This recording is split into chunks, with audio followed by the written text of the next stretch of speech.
Thanks for coming. I'll just open it up for any questions for you.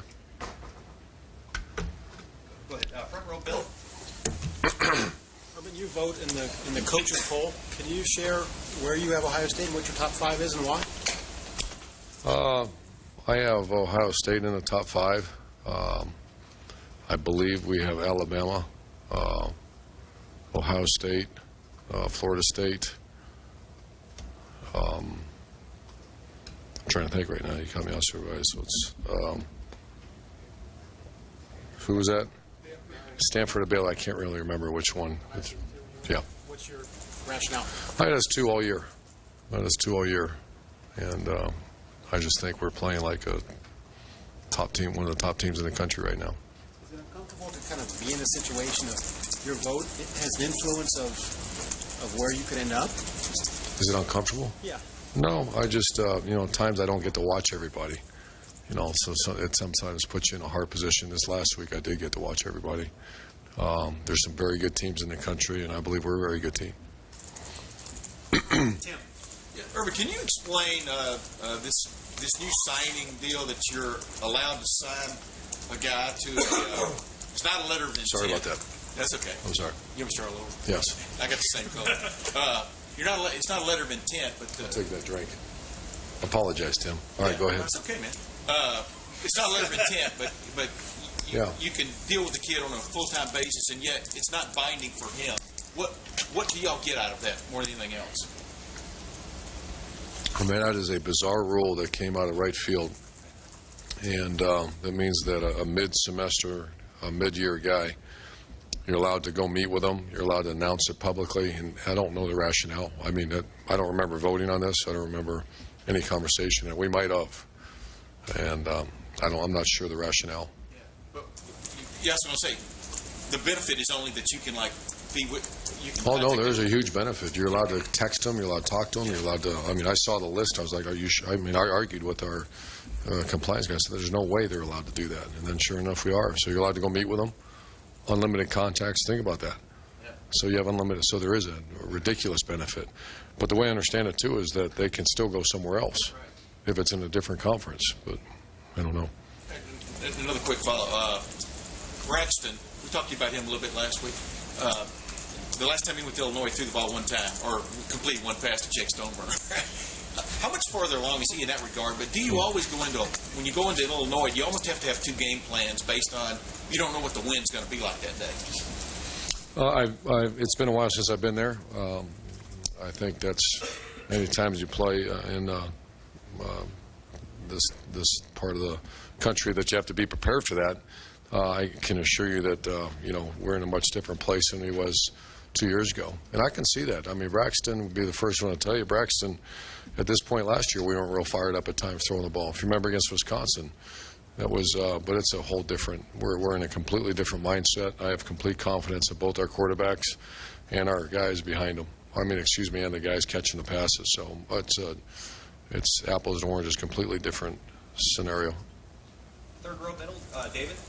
Urban, before the year, you talked about Jack Muir as one of the top leaders you've ever had. Now, as he kind of approaches the last few weeks of his career here, has he lived up to that billing? And I guess how have you seen him grow? Jack Muir has turned himself into a definite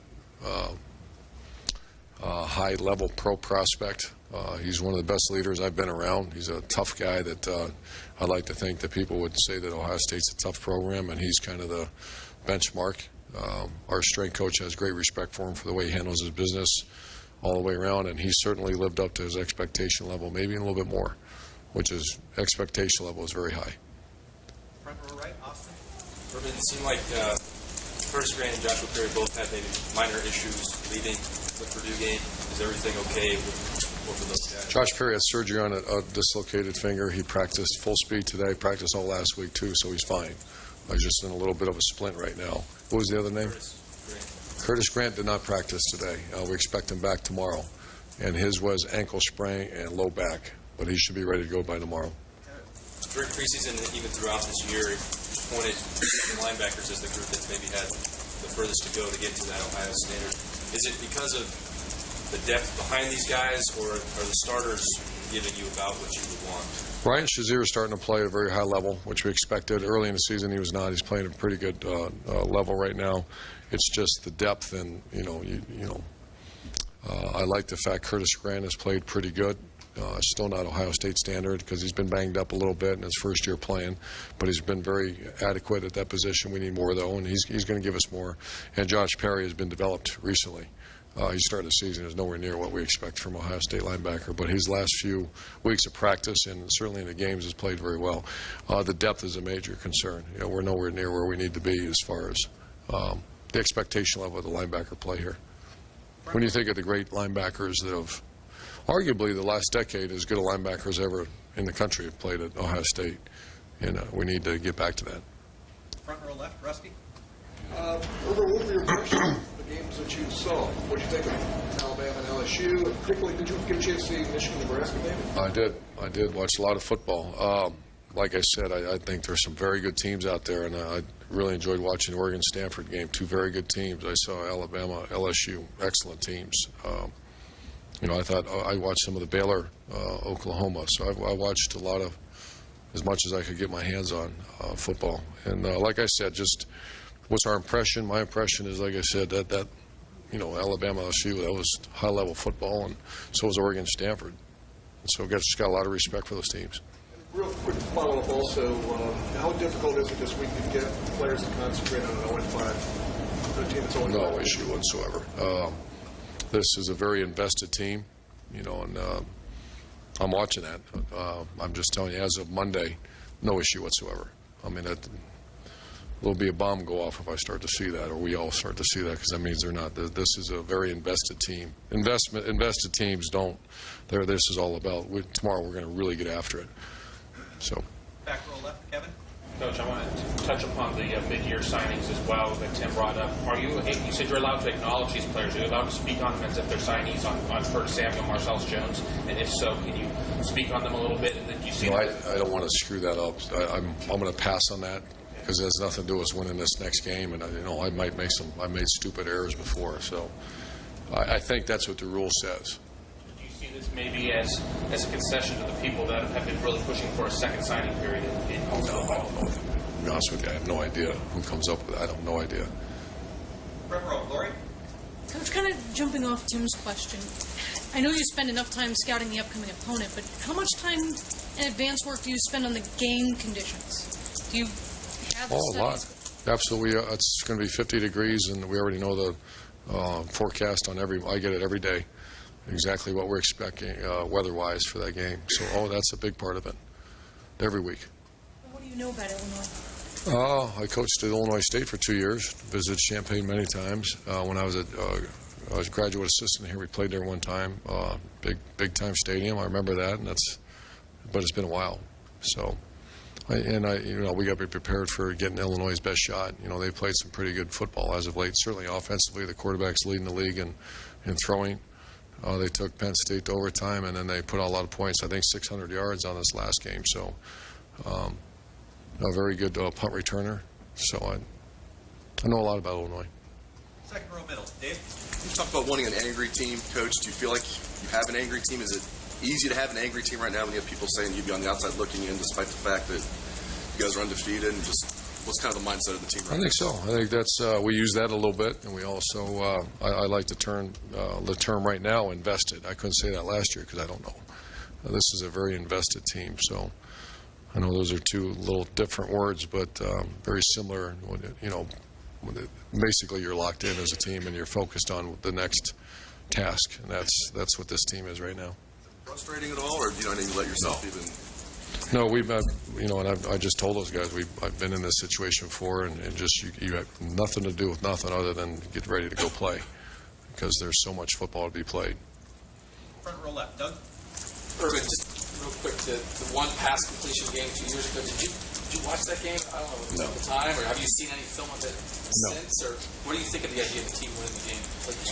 Yeah, I heard of that. Win the game however he can. I don't know the conditions, and I know he had a young quarterback and a fairly non-functional group of wideouts.